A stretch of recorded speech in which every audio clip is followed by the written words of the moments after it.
दोस्तों, आज मैं आपको एक ऐसी घटना के बारे में बताने जा रहा हूं जो सुनकर आपकी रूह कांप जाएगी। यह कहानी है उत्तर प्रदेश के आगरा शहर की, जहां दो विदेशी मेहमान जर्मनी से आए हुए थे। एक का नाम था जॉस और दूसरे का नाम था जेम्स।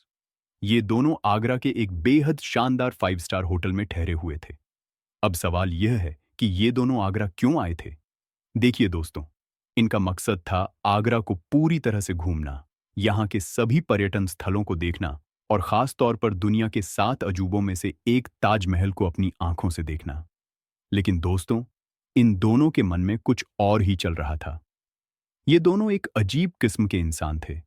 इन्हें भारतीय लड़कियां बहुत ज्यादा पसंद थीं और ये भारतीय लड़कियों के साथ संबंध बनाना चाहते थे। इनकी नीयत थी कि किसी तरह से भारतीय लड़कियों के साथ अपनी रात रंगीन करें, उन्हें अपने कमरे में बुलाकर पूरी रात उनके साथ बिताएं। अब देखिए दोस्तों, जब इन्हें उस होटल में रुकते हुए 5-6 दिन हो गए, तो एक दिन क्या होता है कि ये दोनों पूरे दिन ड्रिंक करते रहे, पार्टी करते रहे और फिर शाम के करीब 6 बजे के आसपास इन्होंने होटल के मैनेजर को फोन किया। और फोन पर क्या कहा? इन्होंने कहा, हेलो मैनेजर, मुझे अभी इसी वक्त मेरे लिए 2 लड़कियों का इंतजाम कर दो। अब जैसे ही होटल का मैनेजर यह बात सुनता है, तो वह थोड़ा सोच में पड़ जाता है, क्योंकि दोस्तों, आप सभी जानते हैं कि भारत में यह काम बिल्कुल गैर कानूनी है। लेकिन आपने सुना होगा ना वह कहावत, पैसा फेंको तमाशा देखो। जहां पैसा है, वहां हर तरह की सुविधा मिल जाती है। और खासकर जब बात किसी 5 स्टार होटल की हो, जब बात किसी विदेशी मेहमान की हो और जब बात अच्छे खासे पैसे मिलने की हो, तो साफ है कि कोई भी इंसान थोड़ा डगमगा जाता है। हालांकि होटल में इस तरह की चीजों की इजाजत नहीं थी, लेकिन मैनेजर को अच्छे खासे पैसे मिल रहे थे, इसलिए उसने हां कर दी। मैनेजर ने कहा, जैसे ही आपका फोन खत्म होगा, आपके पास 2 लड़कियां मौजूद होंगी। और ठीक वैसा ही हुआ दोस्तों। जैसे ही फोन कट हुआ, उन दोनों के पास कई सारी लड़कियों की तस्वीरें भेज दी गईं। वे दोनों स्क्रॉल करते रहे, एक के बाद एक तस्वीर देखते रहे और फिर स्क्रॉल करते हुए उन्होंने 2 लड़कियों को चुन लिया। अब यहां पर एक मजेदार बात यह है दोस्तों, कि जिन 2 लड़कियों को उन्होंने चुना, उनकी उम्र महज 19 और 20 साल की थी। लेकिन वहीं दूसरी ओर अगर हम इन दोनों अंग्रेजों की उम्र की बात करें, तो इन दोनों की उम्र 50 से 55 साल के बीच की रही होगी। यानी दोनों की उम्र में बहुत बड़ा फासला था। अब देखिए दोस्तों, 2 घंटे भी नहीं बीते थे कि वो दोनों लड़कियां होटल के उस कमरे में पहुंच गईं।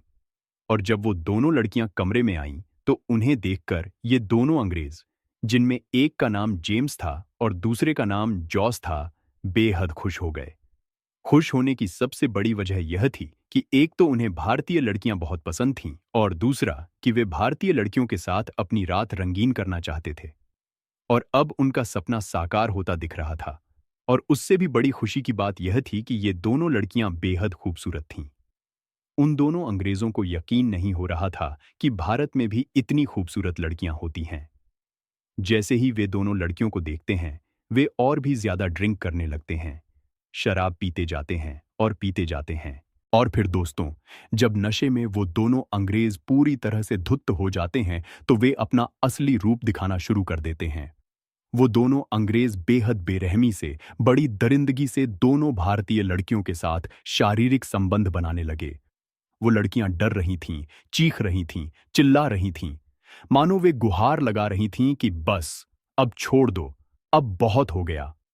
लेकिन वे अंग्रेज उनकी एक भी नहीं सुन रहे थे, क्योंकि दोस्तों, उन अंग्रेजों ने इस काम के लिए अच्छे खासे पैसे खर्च किए थे।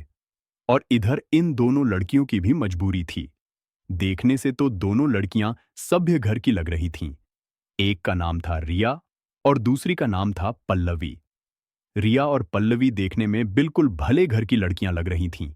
लेकिन कहा गया है ना दोस्तों, कि पैसे की चाह और पैसे की जरूरत इंसान से हर वो काम करवा देती है जो आप सोच भी नहीं सकते। और शायद यही वजह रही होगी कि पैसे की मजबूरी के चलते इन दोनों लड़कियों को वहां जाना पड़ा। और जाने के बाद उन्हें इस काम में अपने आप को झोंकना पड़ा। क्योंकि पैसे मिल गए थे, इसलिए वे इस बात का ज्यादा विरोध भी नहीं कर पा रही थीं।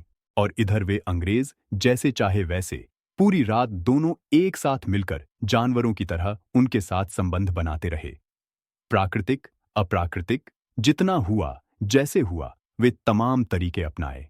ऐसे ऐसे तरीके जो एक आम इंसान कभी नहीं चाहता है, जो एक आम इंसान कभी करना पसंद नहीं करता। वे हर वो काम उन दोनों लड़कियों के साथ किया। और फिर दोस्तों, जब पूरी रात बीत गई, जब सुबह का वक्त आया, तो उस समय उन लड़कियों की हालत इतनी खराब हो गई कि वे चलना तो दूर, बिस्तर से उठने की हालत में भी नहीं थीं। इतने बुरे तरीके से उन दोनों के साथ संबंध बनाए गए थे। लेकिन दोस्तों, बात यहां खत्म नहीं हुई। इसके बाद उन दोनों अंग्रेजों ने, जिसमें एक का नाम जेम्स था और दूसरे का नाम जॉर्ज था, जो घटना को अंजाम दिया, वो सुनकर आपकी अंतरात्मा कांप जाएगी। आप यह सोचने पर मजबूर हो जाएंगे कि क्या ऐसा भी होता है। इसलिए दोस्तों, मैं चाहता हूं कि आप इस पूरी कहानी को ध्यान से सुनें, ताकि अंग्रेजों द्वारा भारत में आकर जो काम किया गया, उस काम को आप अच्छे से जान सकें। तो दोस्तों, यह सच्ची घटना है उत्तर प्रदेश के आगरा शहर की। वो दोनों अंग्रेज आगरा के एक 5 स्टार होटल में रुके हुए थे और रुकने के दौरान उनकी आदत थी भारतीय लड़कियों के साथ संबंध बनाना। इसी मकसद से दोनों लड़कियों को अपने कमरे में होटल के मैनेजर के संपर्क के जरिए उन्होंने बुलाया था और बुलाने के बाद बेहद बेरहमी से उनके साथ शारीरिक संबंध बनाए। और सिर्फ शारीरिक संबंध ही नहीं बनाए, बल्कि उन्हें इस हद तक परेशान कर दिया, इस हद तक प्रताड़ित कर दिया, उनकी हालत इतनी खराब कर दी कि उन दोनों लड़कियों को सुबह में अस्पताल में भर्ती करवाना पड़ा। और इसके बाद दोस्तों, जब सवेरा हुआ, सुबह में जब वो दोनों अंग्रेज होटल के बाहर जा रहे थे, उसी समय रिसेप्शन पर एक बेहद खूबसूरत लड़की काम करती थी। वह रिसेप्शनिस्ट के रूप में वहां नौकरी करती थी। उसका नाम था प्रियांशी गुप्ता। देखने में बला की खूबसूरत लड़की थी। अब उसकी सुंदरता का क्या कहें दोस्तों। और आप सभी जानते हैं कि एक रिसेप्शनिस्ट की नौकरी के लिए क्या जरूरी होता है। लड़की देखने में सुंदर हो, अच्छी पढ़ी लिखी हो, उसकी बातचीत का तरीका अच्छा हो, अंग्रेजी और हिंदी दोनों भाषाएं अच्छे से आती हों। ये सारे गुण प्रियांशी गुप्ता में मौजूद थे और यही वजह थी कि प्रियांशी गुप्ता को रिसेप्शनिस्ट की नौकरी उस होटल में मिली हुई थी। जब वो दोनों अंग्रेज वहां से बाहर जा रहे थे, इसी दौरान प्रियांशी गुप्ता पर उन दोनों की नजर पड़ती है और उसके बाद वे प्रियांशी गुप्ता को अपना शिकार बनाने के बारे में सोचने लगते हैं। जैसे ही वापस होटल के अंदर जब वे आते हैं, वे अपने कमरे में जाते हैं और फिर से मैनेजर को फोन करते हैं और मैनेजर से कहते हैं, देखो मैनेजर, मेरा अगला प्लान यह है कि मैं आगरा के स्थानीय लोगों के साथ मिलना चाहता हूं, यहां के स्थानीय खाने का मजा लेना चाहता हूं। मैं जानना चाहता हूं कि यहां के लोग कैसे हैं। मैं चाहता हूं कि हमें गाइड करने के लिए जो आपकी रिसेप्शनिस्ट है, प्रियांशी है, उसे आप मेरे साथ भेज दीजिए। अब दोस्तों, मैं आपको प्रियांशी गुप्ता के बारे में थोड़ा बता देता हूं। प्रियांशी गुप्ता उत्तर प्रदेश के उन्नाव जिले के एक छोटे से कस्बे में रहने वाली लड़की थी। वह एक मध्यम वर्गीय परिवार से थी। उसने अपनी शुरुआती पढ़ाई उन्नाव से ही की थी और उसके बाद उसने दिल्ली जाकर होटल मैनेजमेंट में ग्रेजुएशन किया था।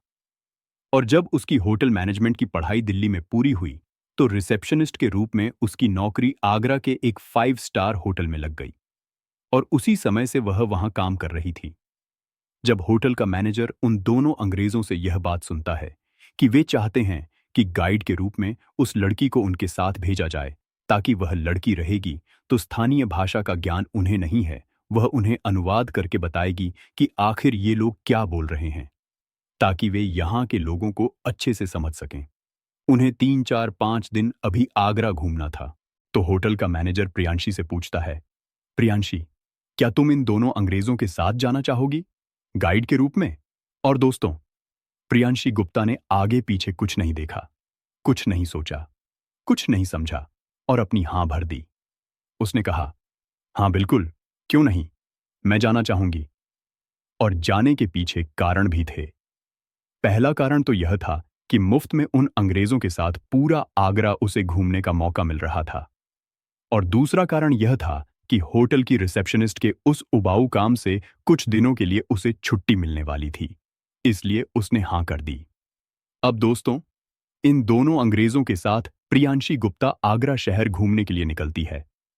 काफी जगह वे लोग घूमते फिरते हैं, वहां के स्थानीय लोगों से भी मिलते जुलते हैं काफी अलग अलग जगहों पर जाकर वहां के स्थानीय खाने का भी मजा लेते हैं, खाते पीते हैं। धीरे धीरे प्रियांशी गुप्ता उन दोनों के साथ सहज हो गई थी और एक दोस्त की तरह उन दोनों के साथ बर्ताव भी कर रही थी। काफी खुलकर भी बात करने लगी थी दोनों के साथ। और फिर एक दिन घूम फिरकर जब वे लोग रात के समय होटल में पहुंचते हैं, होटल में पहुंचने के बाद वो दोनों अंग्रेज शराब पीने लगते हैं, ड्रिंक करने लगते हैं। और ड्रिंक करने के दौरान ही प्रियांशी गुप्ता को भी शामिल होने के लिए कहते हैं। वे कहते हैं, प्रियांशी, अगर आप भी इसमें शामिल होना चाहो, अगर आपकी मर्जी हो तो आप शामिल हो सकती हो। और दोस्तों, क्योंकि प्रियांशी गुप्ता को उन पर काफी भरोसा हो गया था, 3 4 5 दिन से वह उन दोनों के साथ रह रही थी, तो वह एक आरामदायक स्थिति में आ गई थी। भरोसा और विश्वास करके वह भी उस ड्रिंक पार्टी में दोनों अंग्रेजों के साथ शामिल हो गई और वह भी ड्रिंक करने लगी। और इधर दोस्तों, अंग्रेज भी ड्रिंक कर रहे थे। लेकिन ड्रिंक करने के दौरान जब थोड़ा सा प्रियांशी को नशा चढ़ने लगा, तो वह खुद से कुछ ऐसी हरकतें करने लगी जो उन दोनों अंग्रेजों को पसंद आने लगी। जैसे ही प्रियांशी यह सब करने लगी, अंग्रेजों का हौसला भी बढ़ गया और अंग्रेज तो यही चाहते थे कि कब इस लड़की को उस स्तर पर लाया जाए जहां से यह लड़की खुद प्रियांशी को ऐसा करते और करवाते हुए पता ही नहीं चला कि कब वह पल भी आ गया जब वे तीनों पूरी तरह से अपने कपड़े उतार चुके थे और अंग्रेज तो इसी फिराक में थे। और जैसे ही तीनों बिना कपड़ों के हुए, अंग्रेजों ने अपना काम करना शुरू कर दिया। दोनों अंग्रेज, जॉर्ज और जेम्स, दोनों एक साथ मिलकर प्रियांशी के साथ लगातार संबंध बनाते रहे, जिसकी वजह से प्रियांशी की हालत बहुत खराब हो गई और उसकी स्थिति इतनी खराब हो गई कि वह खुद से चलने की स्थिति में भी बिल्कुल नहीं थी, क्योंकि पूरी तरह से वह नशे में थी। वह उठना तो चाह रही थी, कुछ बोलना तो चाह रही थी, लेकिन नशे में होने के कारण उसका शरीर पूरी तरह से जवाब दे चुका था। वह उठना चाह रही थी, लेकिन उठ नहीं पा रही थी। वह इस बात का विरोध करना चाह रही थी, लेकिन विरोध भी नहीं कर पा रही थी। बस जो बुरा काम अंग्रेजों द्वारा उसके साथ किया जा रहा था, वह सिर्फ देख रही थी, कुछ विरोध नहीं कर पा रही थी, जिसकी सबसे बड़ी वजह थी कि उसके पूरे शरीर पर नशे का असर छा गया था। बुरे तरीके से उसके साथ प्राकृतिक, अप्राकृतिक जैसे भी हुआ, उन दोनों अंग्रेजों ने एक साथ मिलकर प्रियांशी को बुरी तरह से प्रताड़ित किया। उसके साथ वे काम किए जो एक आम इंसान बिल्कुल कभी ऐसा करते हुए न तो देख सकता है और न खुद ऐसा कर सकता है। वे अंग्रेज जिनकी उम्र 50 से 55 साल थी और प्रियांशी की उम्र वहीं 22 से 24 साल की रही होगी। तो आप सोच सकते हैं कि दोनों की उम्र का कितना फासला था। और वह भी एक नहीं, दो अंग्रेज एक साथ मिलकर उस प्रियांशी को बुरी तरह से जानवरों की तरह नोच रहे थे। वे तब तक वह काम करते रहे जब तक पूरी तरह से उन दोनों अंग्रेजों का नशा उनके शरीर से खत्म नहीं हो गया। यूं कहें कि वे अपनी वासना में जब तक संतुष्ट नहीं हो गए, तब तक प्रियांशी के साथ वह काम पूरी रात वे करते रहे। अंततः स्थिति इतनी बिगड़ गई कि सुबह होते होते प्रियांशी की हालत इतनी खराब हो गई कि वह नग्न अवस्था में उसी तरह बिस्तर पर लेटी रही। और जब उसे लोग उठाना चाह रहे थे, वह उठ नहीं पा रही थी। वह सिर्फ देख रही थी। वह उठने की स्थिति में बिल्कुल भी नहीं थी। तब होटल के स्टाफ की मदद से उसे वहां से उठाकर अस्पताल ले जाया गया, क्योंकि उसकी हालत इतनी खराब हो गई थी कि खुद से वह उठना तो दूर, वह हिल भी नहीं पा रही थी। आप सोच सकते हैं दोस्तों कि कितना बड़ा अमानवीय काम उन दोनों अंग्रेजों द्वारा किया गया। और न सिर्फ प्रियांशी के साथ, बल्कि उन दो लड़कियों के साथ भी, रिया और पल्लवी के साथ भी। अब सवाल यह उठता है दोस्तों कि आखिर इस पूरे मामले में दोषी कौन है? होटल का मैनेजर, दोनों अंग्रेज, या फिर वो दोनों लड़कियां जो कॉल गर्ल्स के रूप में अंग्रेजों के पास गई थीं, या फिर खुद प्रियांशी गुप्ता? मैं तो सिर्फ मैनेजर को ही दोषी मानता हूं, क्योंकि कुछ पैसों के लिए उस मैनेजर द्वारा जिस तरीके से उन अंग्रेजों की सेवा में लड़कियों को भेजा गया, शुरुआत वहीं से खराब हो चुकी थी। अगर शुरुआत में ही मैनेजर इस बात के लिए साफ साफ मना कर देता और कहता कि सॉरी सर, यहां पर यह चीज कानूनी नहीं है, यहां पर यह चीज गैर कानूनी है, अगर ऐसा करते हुए आप पकड़े गए तो शायद हमारी नौकरी भी चली जाएगी। अगर यह बात शुरू में ही वह मैनेजर उन दोनों अंग्रेजों को बता देता, तो अंग्रेज शायद सावधान हो जाते। और जब वे सावधान हो जाते तो फिर प्रियांशी गुप्ता को भी वे अपना शिकार नहीं बनाते। बाकी दोस्तों, इस घटना को बताने, इस घटना को सुनाने का मेरा उद्देश्य किसी के दिल को दुखाना नहीं है, किसी की भावनाओं को ठेस पहुंचाना नहीं है, बल्कि आपको जागरूक करना है, आपको सचेत करना है। क्योंकि जिसे भी जिस काम की जिम्मेदारी दी गई है और उसके लिए अगर नियम है, तो वह 100% नियम का पालन उसे करना है और करवाना भी है।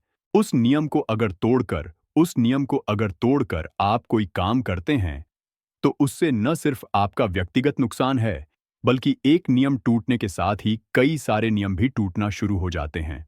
और वही चीज उस होटल में भी देखने को मिली। बाकी दोस्तों, इस पूरे घटनाक्रम को लेकर आपकी क्या राय है? आप क्या सोचते हैं? अपनी राय निष्पक्षता के साथ कमेंट बॉक्स में जरूर दें। और यह भी बताएं कि इस पूरे घटनाक्रम में सबसे ज्यादा दोषी कौन है? क्या वो दोनों अंग्रेज? क्या होटल का मैनेजर? क्या वो दोनों कॉल गर्ल्स जिन्हें मैनेजर द्वारा उन दोनों अंग्रेजों की सेवा के लिए, उन दोनों अंग्रेजों की रात रंगीन करने के लिए उस होटल में भेजा गया था? या फिर खुद प्रियांशी गुप्ता? अपनी राय निष्पक्षता के साथ कमेंट बॉक्स में जरूर दें। आपके कमेंट का हम बेसब्री से इंतजार करते हैं। मेरी कोशिश भी यह रहती है कि आपके हर कमेंट का मैं जवाब दूं। बहुत बहुत धन्यवाद दोस्तों।